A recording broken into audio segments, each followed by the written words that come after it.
آؤ میں تمہیں ایک مجلس میں لیے چلوں، جو مجلس منعقد ہوتی ہے مسجد نبوی میں۔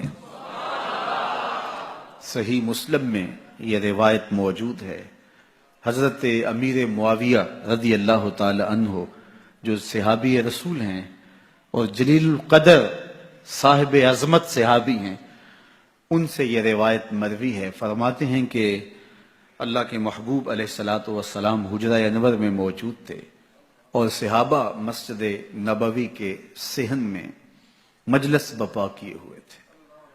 کیسا ماحول تھا مسجد نبوی کا صحن اور دور رسالت مآب صلی اللہ علیہ وآلہ وسلم۔ تو وہاں بیٹھے ایک خوبصورت مجلس بپا کیے ہوئے تھے کہ آقا کریم علیہ الصلوۃ والسلام حجرہ رحمت سے نکلے اور ان کے پاس آ گئے اور آ کر کے پوچھا، ما اجلسکم، صحابہ تمہیں کس چیز نے بٹھایا ہے، کیوں بیٹھے ہو، تمہارا مقصد جلوس کیا ہے؟ انہوں نے کہا، جلسنا نذکر اللہ ونحمدہ علی ما ہدانا لدینہ ومن علینا بک۔ حضور ہمارے بیٹھنے کا مقصود یہ ہے کہ ہم اللہ کی حمد بیان کر رہے ہیں کہ اللہ نے آپ کی صورت میں ہمارے اوپر جو احسان کیا، ہدایت دین دی، اس پر اللہ کا شکر ادا کرنے کے لیے یہاں بیٹھے ہیں۔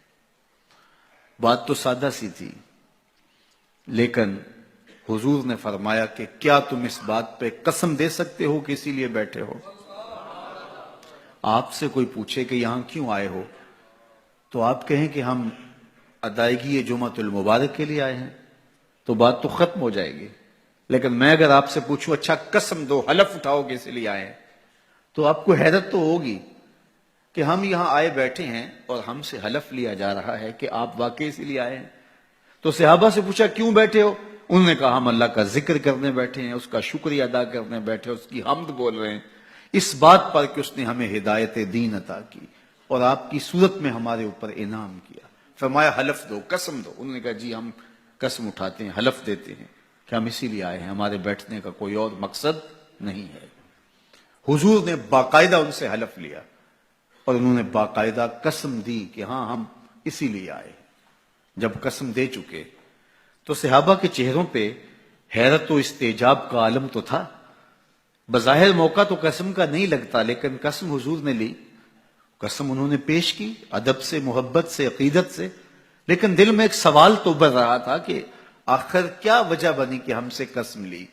تو میرے حضور علیہ الصلوۃ والسلام نے فرمایا کہ میں تم سے جو ابھی قسم لی ہے یہ کسی تہمت کی بنیاد پر نہیں لی، تمہارے قول کی صداقت پر مجھے کوئی شک نہیں گزرا تھا کہ میں نے قسم سے تصدیق چاہی ہو، بلکہ ماجرا کچھ اور تھا۔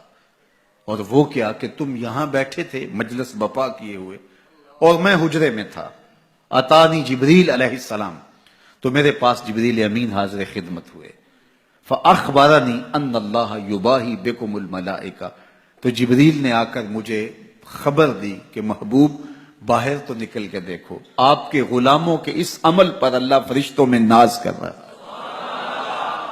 وہ عمل کون سا تھا جس پہ رب رب ہو کے ناز کر رہا ہے؟ وہ صحابہ مل بیٹھ کے اللہ کے محبوب کی آمد پر اللہ کا شکر ادا کر رہے ہیں۔ کتنا بڑا عمل ہے جس پہ رب ناز کر رہا ہے فرشتوں میں کہ دیکھو میں نے ان کو نعمت دی تھی، کتنے شکر گزار نکلے۔ یہ آج بھی بیٹھ کے اس نعمت کا شکرانہ ادا کر رہے ہیں۔ حضور علیہ الصلوۃ والسلام کی ولادت کے مبارک دن کو اس انداز کے ساتھ منانا کہ آپ اپنے گھروں میں چراغاں کریں اور خوشیوں کا اظہار کرتے ہوئے مٹھائیاں بانٹیں، غرباء کا خیال رکھیں، ان کی ضرورتوں کو پورا کریں، اور آپ روزہ رکھیں، نوافل ادا کریں، صدقہ و خیرات کریں اور ضرورت مندوں، حاجت مندوں کی حاجتوں کو پورا کریں، تو شریعت ہمیں ان چیزوں کو ادا کرنے کا حکم دیتی ہے، تلقین کرتی ہے، ترغیب دیتی ہے۔